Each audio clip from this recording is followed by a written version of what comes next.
Hi everybody, let me quickly share my screen. Today I am here to present a project, namely retail prediction. And this is a type of regression project. And my name is Pratik Kanjila. This project has been contributed by myself. This is the GitHub repo link. And this is the problem statements. And in this statement, what it says is that Rossmann is a type of a drugstore, very famous in Europe. It has over 3,000 drugstores. So we have a data of Rossmann stores and the different store types and all those things. And we have the historical sales data of Rossmann for 1115 Rossmann stores, and another sales data for different type of store types, what type of items they keep, and all those things. So two data sets in general we are going to deal with, and let's see how we deal with that. So let's begin. Firstly, I'll be importing some libraries, which are basic necessary libraries. Then I'll be mounting my Google Drive over here, and then I'll be loading these two data sets into two different pandas data frame variables. So two data frames for two different data sets. One is Rossmann DF and stored DF. Other one is stored DF. So this is how the Rossmann DF looks like, and this is how the stored DF looks like. There are few columns which are over here like school holidays, state holidays, sales, dates, etc. for Rossmann DF. And for stored DF, we have stored type, assortment. Assortment means the type of items they sell. Basically, the genres of items you can call. The competition distance means the distance between the first competition of or the competitor, you can call that. Okay, so these are the columns. Promotions columns are over here, 4, 5 columns regarding promotions. And this is how the data set shapes. See, more than 10 lakh rows and 9 columns. This is for the Rossmann DF. And for stored DF, there are 1115 rows and 10 columns. So let's get some basic informations. This is the historical data, including sales for Rossmann stores data. And stores data refers to the supplemental information of the stores, like what type of store it is, what type of products it is selling. And these are the info about these two data frames. And we see over here for Rossmann DF, there are no null values, as we can see. And for stored DF, there are a lot of null values in different columns. So firstly, we'll check some duplicate values if any duplicate value is present in either of the data frames. And the answer is no. Then we come to the missing values. And for Rossmann, as I have said, there is no missing value present. But for stored DF, there are a lot of missing values for in the promotion columns, the competition since month and year columns, and competition distance. Very interestingly, it has 3 null values. So let us see what we can do with this. Before that, we visualize our null values.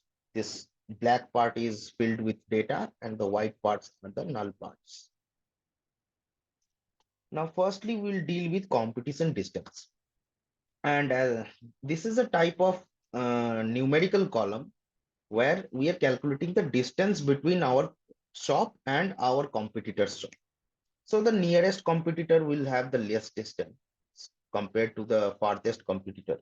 So here we have to fill 3 null values. We have seen there are 3 null values in this column, and we can fill it with zero, the mean, mode, the median, anything. But for distance, we cannot fill it this with zero directly. So we are going with the median value.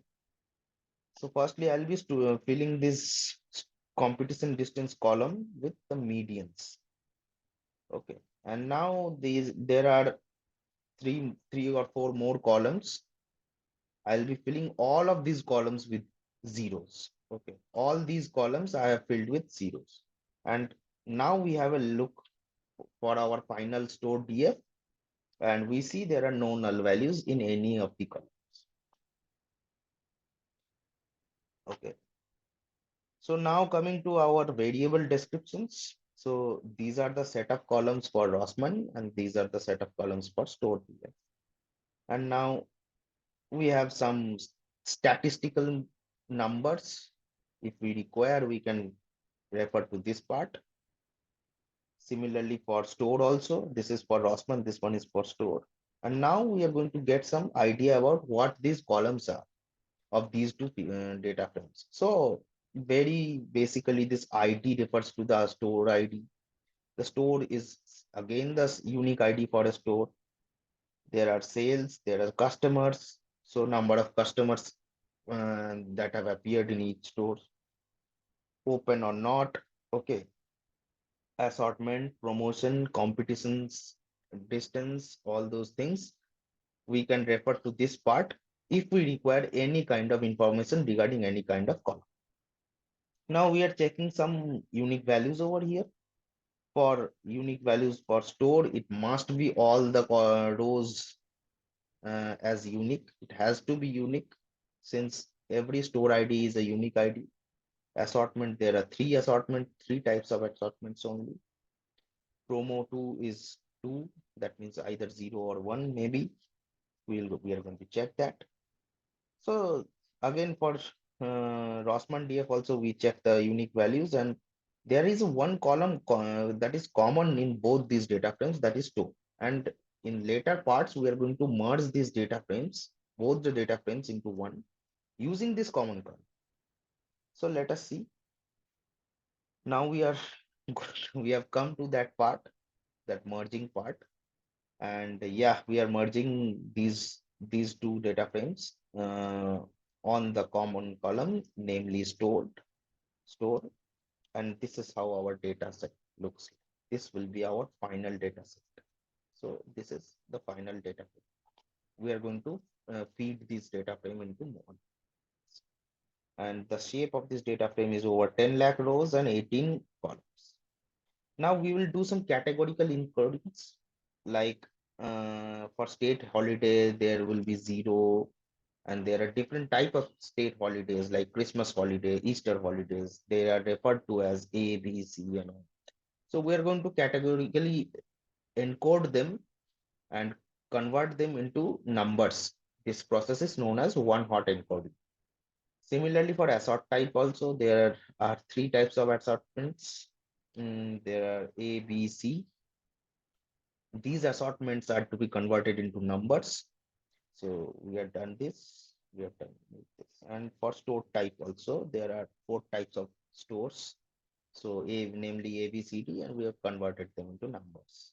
And now coming to the date time format for the date column, we are going to convert this format into a date time variable, and in this format, year, month, and day.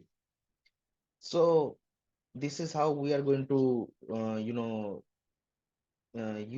convert all the features into integer, float, or date type mainly. So basically, what I wanted to do over here is to convert all the columns into a numeric columns. So this is how it looks like. And there is one column over here that is promo interval. And this column is still an object. That means it is a categorical column, still not encoded. And I'm going to do that at the end of this project before applying it to the models. So this is how our final data frame looks like. And these are the statistical numbers related to it. And now coming to the data visualization parts. The first one is between sales and competition open since here. So the competitor, when they have opened in which year, and that year sales. So we see this is a point plot. We can observe that the sales were previously very high in the years 1900 till 2001, and at 2001 a huge drop, and after that the competition gradually got increased and the business became tough. So coming to the next plot, this is the sales between promo 2 since here, and the sales with 0 promotions were generally high, then it generally came down even though with promotions, and then again it got a good spike upwards and then again downwards. And these straight lines are called the error bars. These refers this estimate with how much confidence they are plotting this.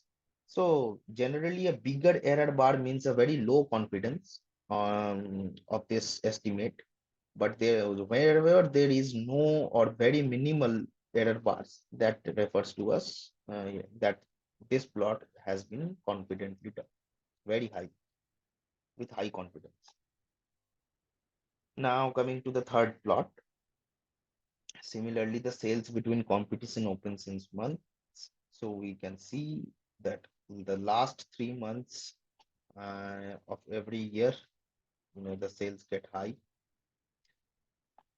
Now coming to sales between so the plot between sales and day of week. So yeah, generally at seventh day, I mean Sunday, the stores must be closed. That's why the sales comes down to zero. And this is the plot of the rest of the week.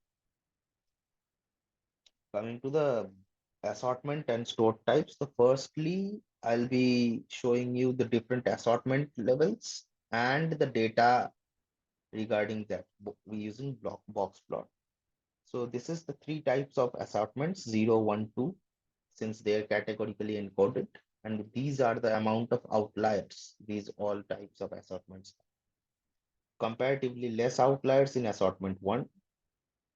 And now coming to the box plot of different types of store types, 0, 1, 2, 3, and you see a lot of outliers in each type of stores. So we'll try to fix this outlier problem also to some extent as much as I can. So we'll do that in feature engineering part. Now the bar plot between promo and sales. So the stores without promotion is 0 and the with promotion is 1. So generally the stores who have opted for promotion have the sales higher compared to the stores who did not. And now coming to the information on store type. So these are the 4 types of stores with the number of stores, total sales per stores, and all those, total number of customers and average sales. And we see over here that store B or the store type B has comparatively more average sales despite having less number of stores compared to A. So this is quite interesting insight we have gained over here using this EDA.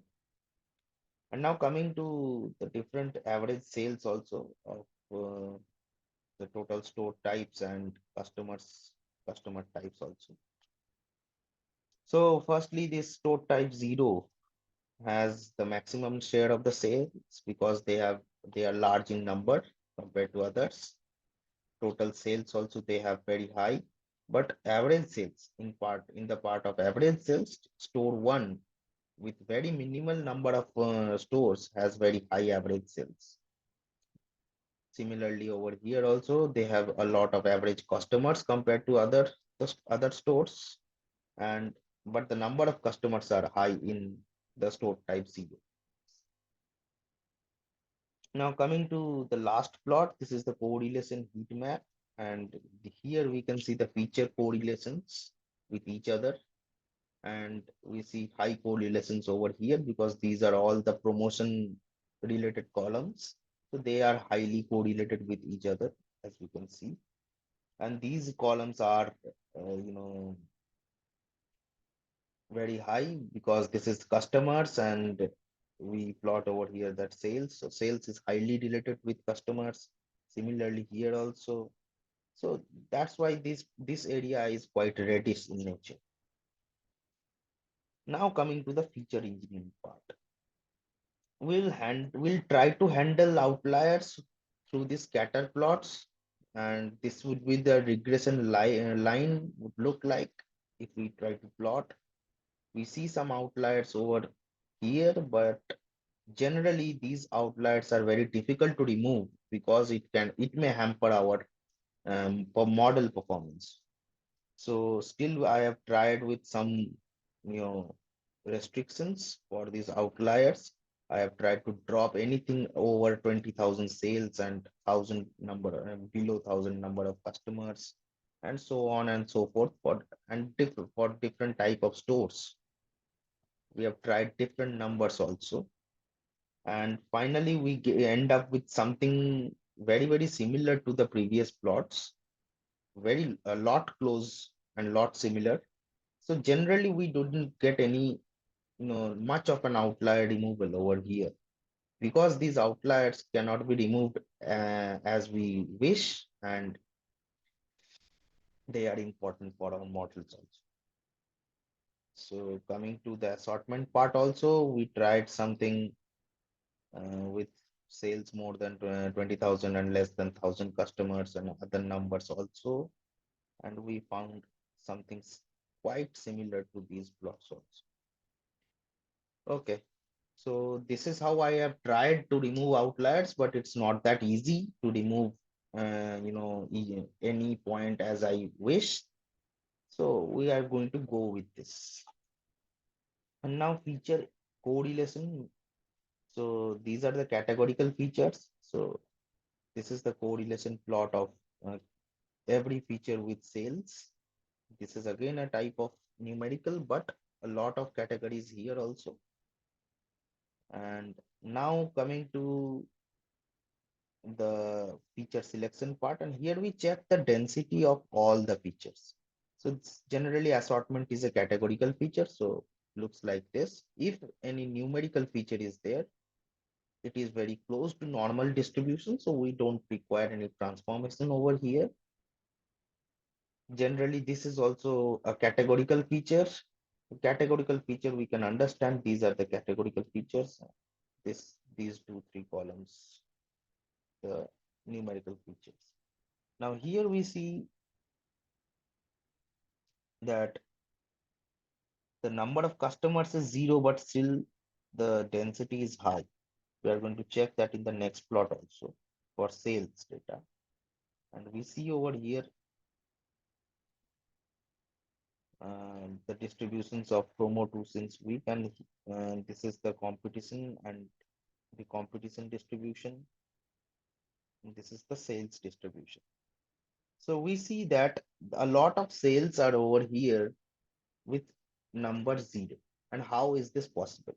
So this is possible because the if the store is closed and that day maybe a holiday or maybe some other reason also, uh, so we record the sales at 0.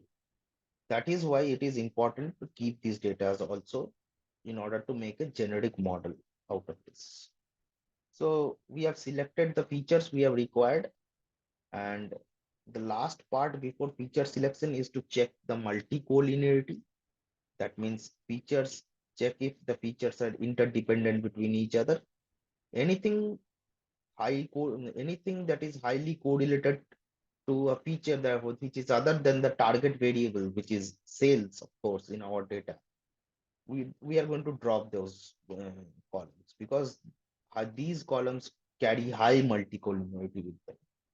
And we see one of the columns like promo 2 since here. So this column, you see that +6 over here, and this column also promo 2. So these two columns are very highly correlated to each other. So they have very high multi-collinearity. So we are dropping these